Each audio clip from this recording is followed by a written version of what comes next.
perché essendo stato il primo a arrivare in quella caserma come sottufficiale, quando ancora la caserma era in facimento, diciamo, essendo il primo, è stato 15 anni, avrei tante storie da raccontare. Purtroppo ho più storie tristi che allegre e non è il caso di esibirle adesso, perché se no dovrei dire è morto un collega indicato, è morto... Lasciamo stare queste cose qua. Allora, le cose belle sono che quando siamo arrivati Codogné era un paesetto di campagna con 4 bettole, chiamavole bettole perché l'unico bar era al centro dell'Honest John, si chiamava bar, gli altri erano bettole. L'arrivo dei militari ha cambiato il volto alla popolazione di Codogné.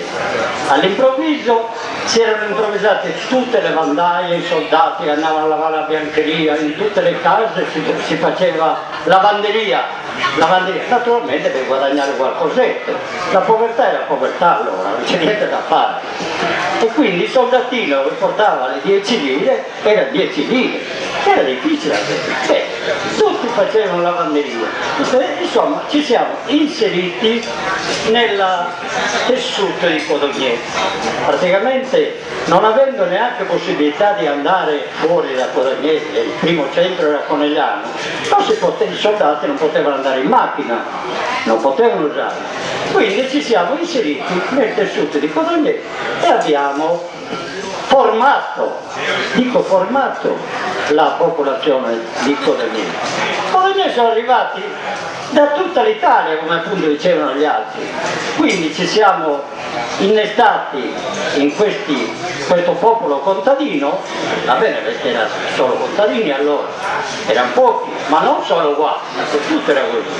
Bene, ci siamo inseriti e abbiamo praticamente sviluppato il paese di Codogné.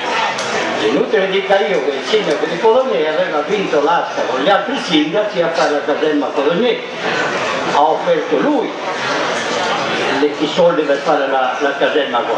Ebbene ha fatto perché Codogné è diventata una metropoli rispetto agli altri paesetti vicini, è diventata una metropoli.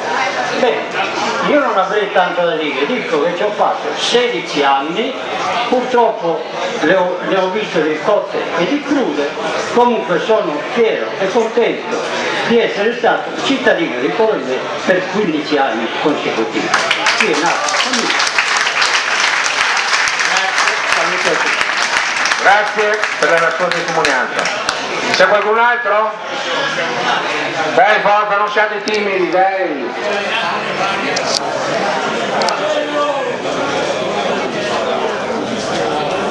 Nessun altro che vuole fare qualche testimonianza? Il signore, ecco che arriva.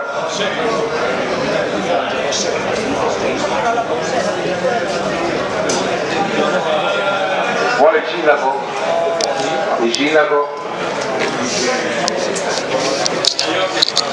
E anche il capogruppo.